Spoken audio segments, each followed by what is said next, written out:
Got blending problems? Do your kids do the quirkiest things when you're trying to get them to read a word? They look at the word sat and they say the sounds and then they say ton or tickle? Crazy things that can happen when our kids are learning to decode, right?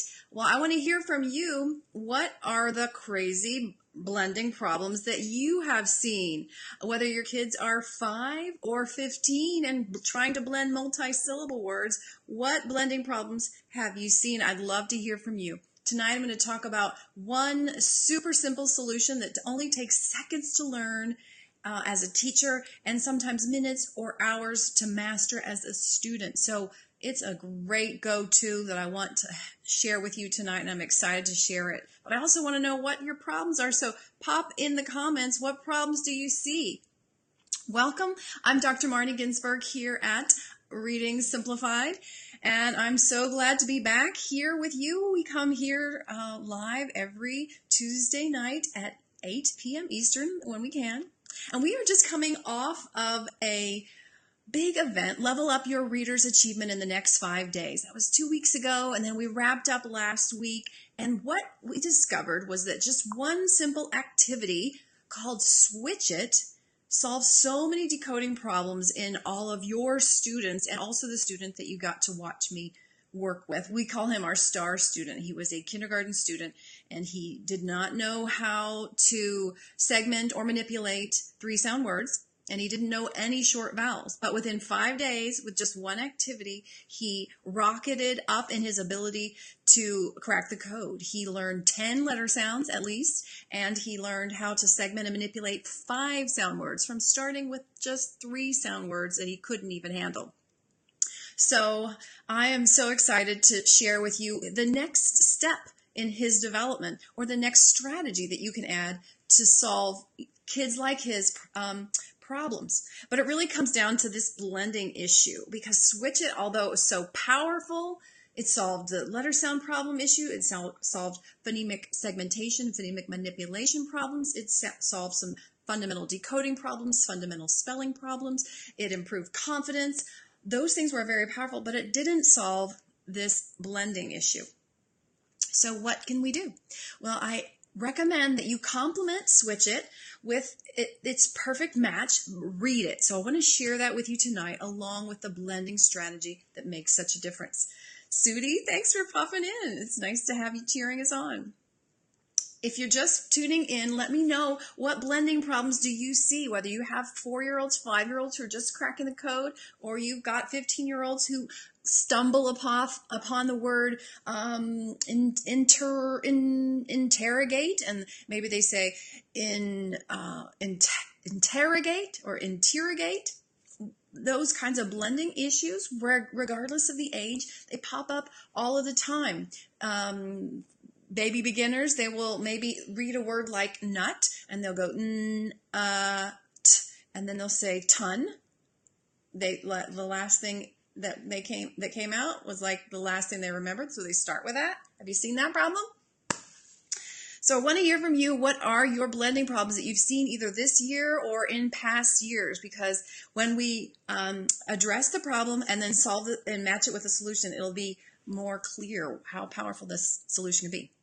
So before I get into the secret strategy that I'm going to share with you tonight to solve this blending problem that is so ubiquitous, I want to point out a couple of ways in which we're recommended typically to teach blending. So there's 2 dominant mainstream ways that we're taught to teach decoding or to teach blending. The first one is called what I call the sound word approach. So what do I mean by that? So say a student comes upon the word sun. The teacher encourages the student to say the sounds s, n, and then the teacher says, what word? So that's basically what the student did was say the sound, the sound, the sound, and now they're going to try to get the word. Works, right? It's in a lot of our reading curricula. It's in a lot of interventions for struggling readers. Have you seen this? Give me a heart or a thumbs up if you have seen that type of direction. It is ubiquitously recommended. Now, what word? Okay, it works, but does it work for everybody?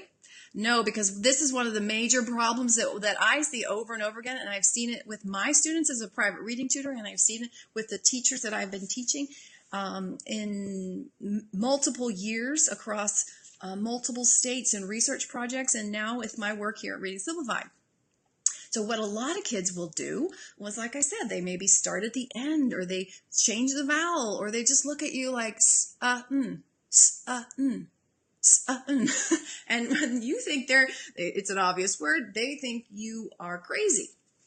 So that's the number one approach that we're advised to take. And like I said, it works with all, but it doesn't work with, it works with many, but it doesn't work with all. So wouldn't you like to have a strategy that works with all? That's what I'm going to share with you tonight. What's the other dominant approach that we see in reading curricula? What does Delinda have to say about this? She says, oh, there we go. I hate it when children read sound by sound. It's hard to break them of doing it that way. Exactly. I find that it is what they're taught, and so then once they get into the habit, it's hard to move them away into the strategy that I'm going to recommend tonight. Delinda, I'm glad that you have identified that as an issue. So what is the other strategy that we often see? The other one is recommended very frequently is kind of an onset rhyme. So the onset is the beginning part of a word, maybe a chunk of sounds together, and the rhyme is the ending unit. So maybe they are supposed to read the word black as bull, and then ack, and then put it together, black. Again, it works. It works with a lot of kids, and that's why it's stuck around. But does it work with everybody? No. And in fact, that's the number one irritation that I have as a reading tutor, because I will see struggling reader and dyslexic reader and student with learning disabilities over and over again doing the same thing that comes from this strategy. They will look at the word back and they will say black, or they will look at the word brick and they will say bick. And the reason is they did not get really refined phonemic processing there with the b and the brr or the bull. They've linked them all together as a unit in their brain because they did not have really precise phonemic segmentation, because they were taught to put them together before they really had the deep underlying phonological processing skills to do that. The skills that we acquired in Switch It in our most recent challenge, right? So basically, the struggling readers of the world, they have linked things in their brain that are not meant to be linked. B, they link it with BR and BL, or maybe they link BR with B, or BR with BL, all these strange combinations, ST with S, and so things get swapped in and out. And so it makes reading very challenging and almost impossible when they get to multi-syllable words, because you've got consonants flying all over the place. So the sound word approach, I recommend don't use it because it trips up some kids and you never know which ones it's going to trip up. And then secondly, the onset rhyme approach, I recommend don't use that either, because again, it trips up kids and you never know who's going to trip up, and it's only till later that the consequences are pretty severe. I really have to work to get that out of my students. It's a habit that is a block, and I work to get it out, and then once I've removed that block, they start reading really well. So what blending problems do you guys see? It's been a little quiet tonight. It's the end of March. Are you on spring break? Are you needing to relax? That's okay.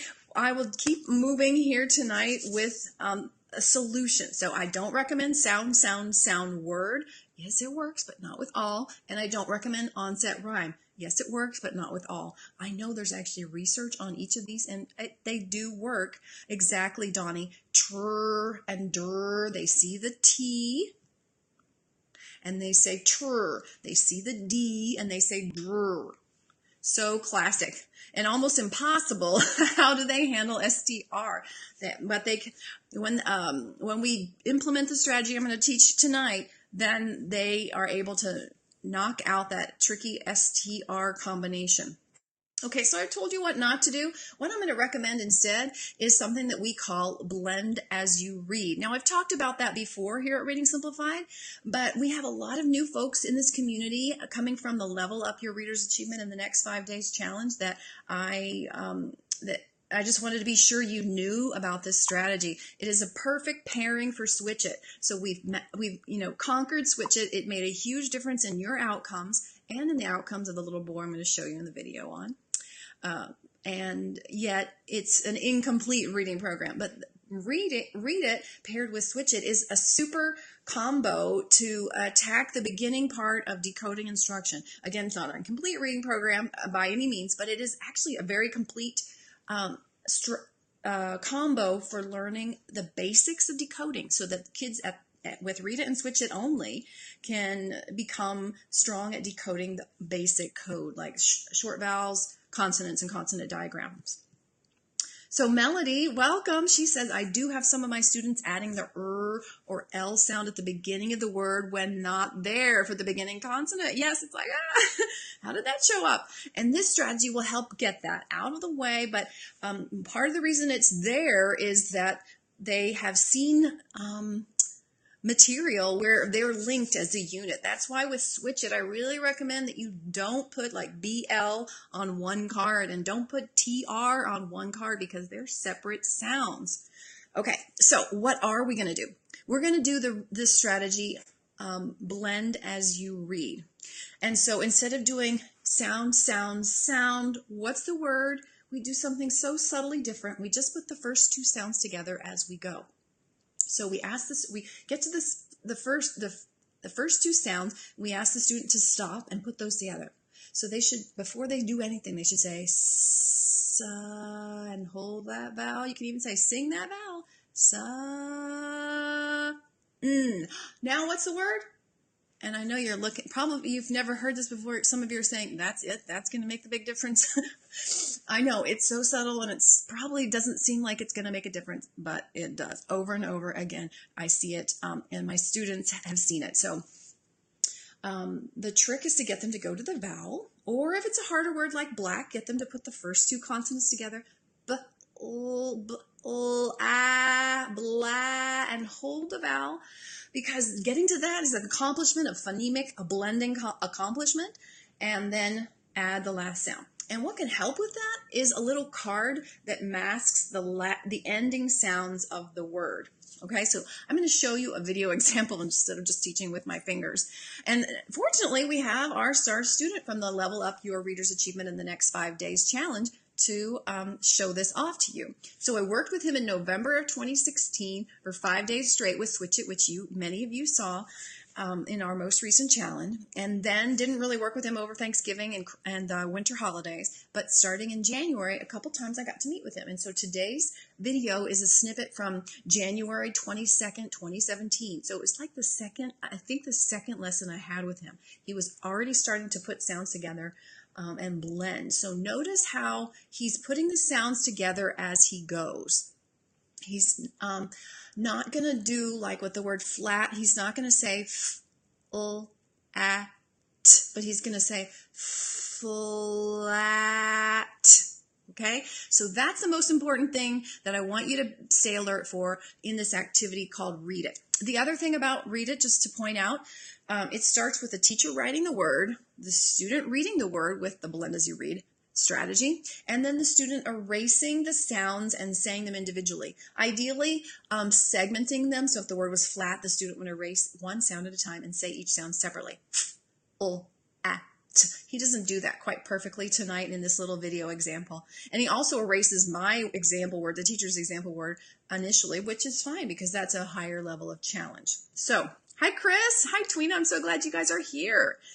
And if you guys have some testimonials of how this has worked, or if you have some problems for your current blending problems, or with or without the blend as you read strategies, I'd love to hear from you because your questions are not going to just serve you. They're inevitably going to be questions that other folks out there have. So pop them in the comments. I would love to hear them. So let's dive into this short little example of our star student from the Level Up Your Reader's Achievement in the Next 5 Days challenge. moving past Switch It, and well, he's doing Switch It, but he's also pairing it with Read It, and look for the blend as you read strategy. Okay. Hey, hello. Let me get to the right section. We are going live on the fly. This is Marty Ginsberg with Reading How to Simplified. get the arrow in the right spot. So,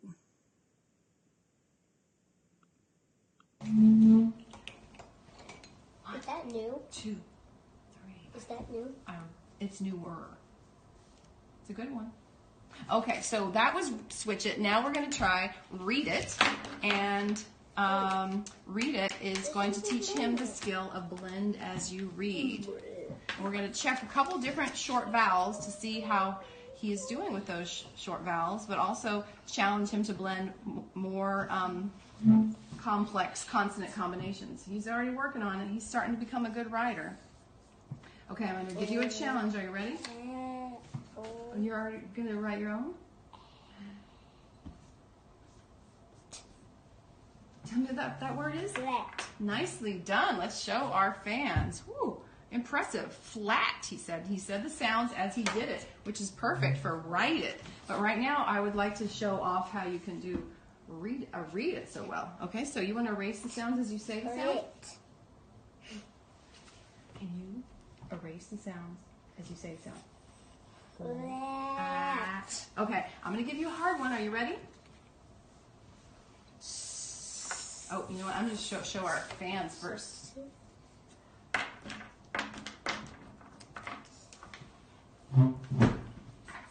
Okay, here you go.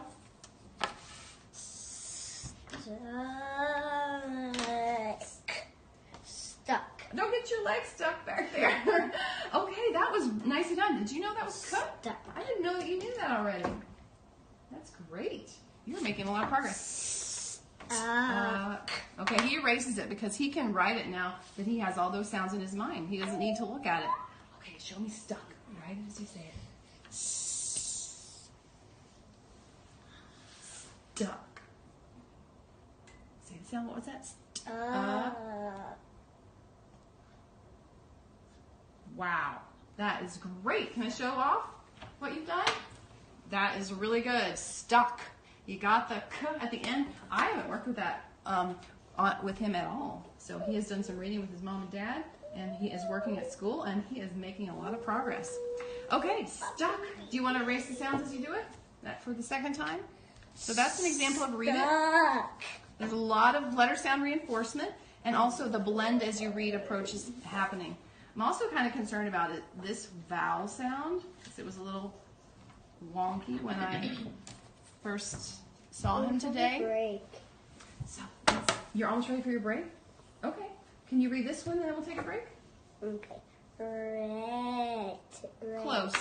This is Red. ah. Rat. Rat.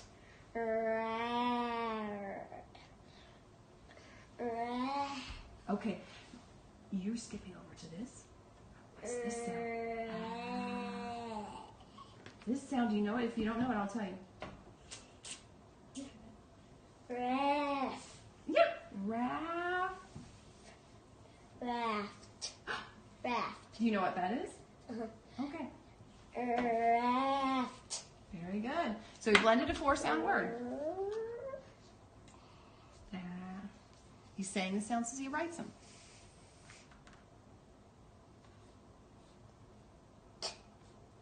Wow. I would like to go down the river on my... Raft. Say the sounds. Raft. Okay, great job. Now you asked for a break, so I think that's what we're going to do. We're going to do a break right here. So, all right, that was about the end of his little component of Read It. And what do you guys think about his progress, if you've seen him before, or about this strategy, blend as you read, and the Read It approach? So Melody says, oh, I haven't tried having them write it afterwards without looking. My kids love to play Read It, so I will throw in this extra work. Yes, that's particularly helpful because it makes them realize they know a lot more than they think they do. And when they're looking at the letter sounds, they may kind of be turning some of their memory power off. So it's a little quiz. I think you'll find it helpful. Yeah, and of course, Melody, with your kids, you can just like, oh, we got a little challenge today. It'll be a fun thing to fold in. It won't be hard because you've already been implementing these basic strategies. Okay, so Andre is asking, I'm sorry, I hope I said your name right. How could you support an English language learner who is learning the sounds of the language and blending at the same time? Certainly, everything is more daunting and takes longer if the student is not native English speaker. First of all, I would recommend picking words for teaching the blending strategy and for Read It that you think are in the student's oral vocabulary.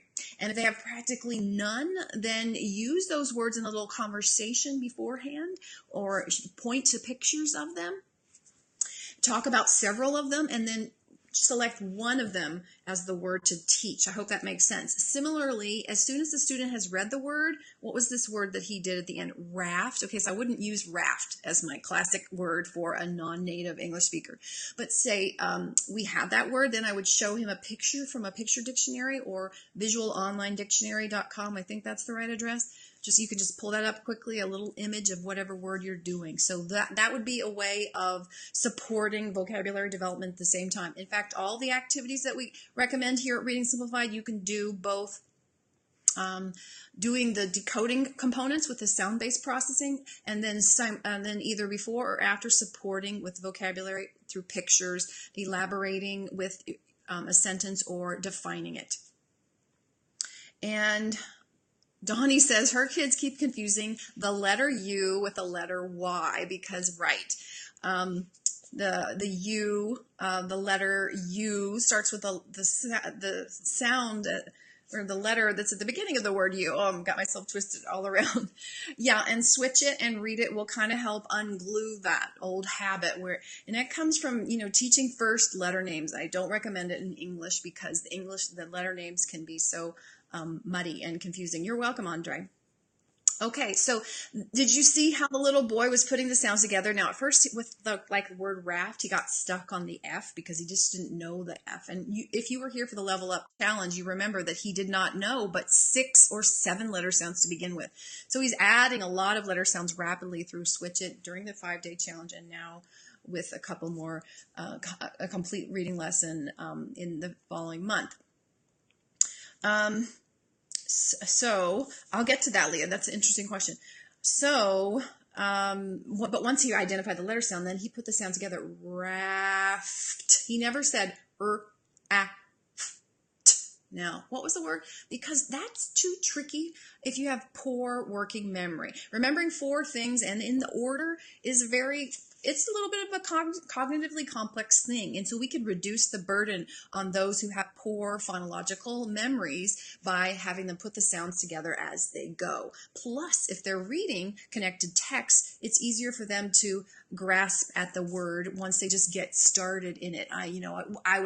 We were going down the river in a raft. So the sound-based decoding and the context of the sentence can support the student, which is so helpful early on because, frankly, decoding early on is hard work. So getting those processes to interact and work together is beautiful and saves us time. Now, so he was doing pretty well, and I actually wasn't very involved, but that's not always the case, right? Some kids have more challenging phonological processing problems. So what do you do then? So I have an article that I would encourage you to look at with some tips on how to solve tough cases. And there's the address, readingsimplified.com, one and done nearly with some dashes and hyphens in there.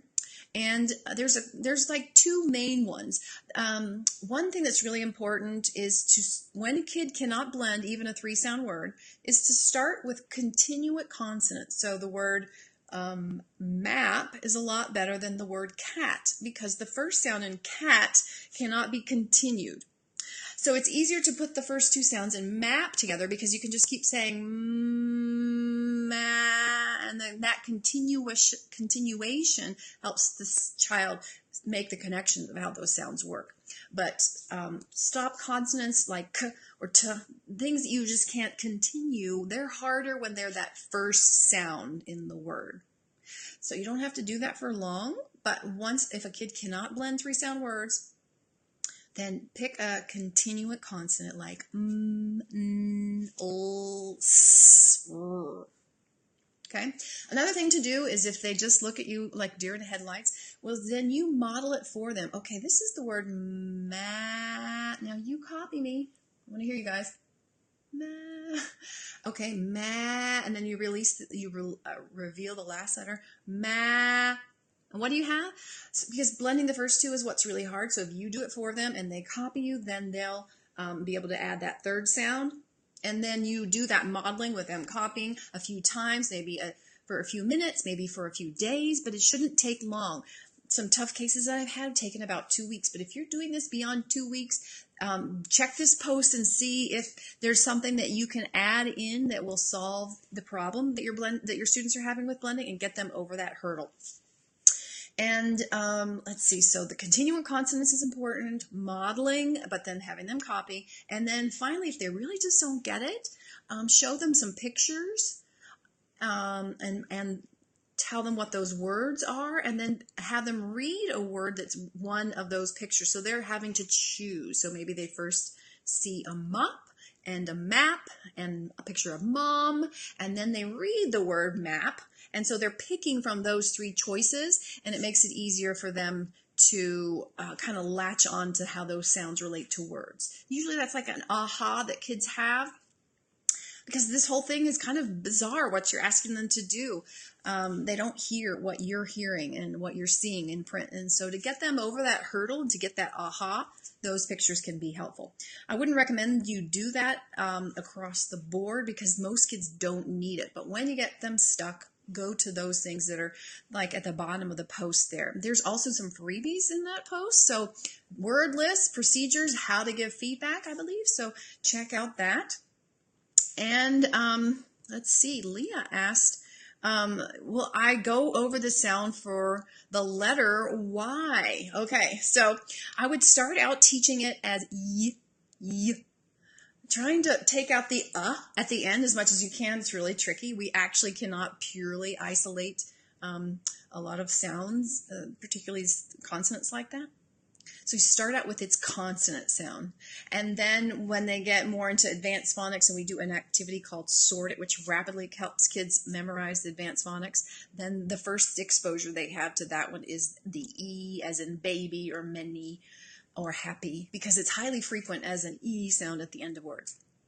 And then long term, they're figuring out which sound to use through our Flex-It strategy. And that's basically the second decoding strategy we teach here at Read Simplified. After we teach the blend as you read strategy, which you guys have learned about tonight, then we fold in the Flex-It strategy. So if they come to baby and they think babe, yep, and they're like, well, that's not a word. They take out the yup and they plug in the E and they figure, oh, it's baby. So it's flexing the sound, taking out the one that's not working and putting in the one that does work. And that's what you and I do when we get to funny words that we don't know, like maybe a funny, Russian word. We just play around with the sounds. Is this Tchaikovsky or Tchaikovsky? And we just play around with the sounds until we hear something that is a word that's in our phonological or oral memory or oral language. So I don't see any more comments. Let's see if I missed any.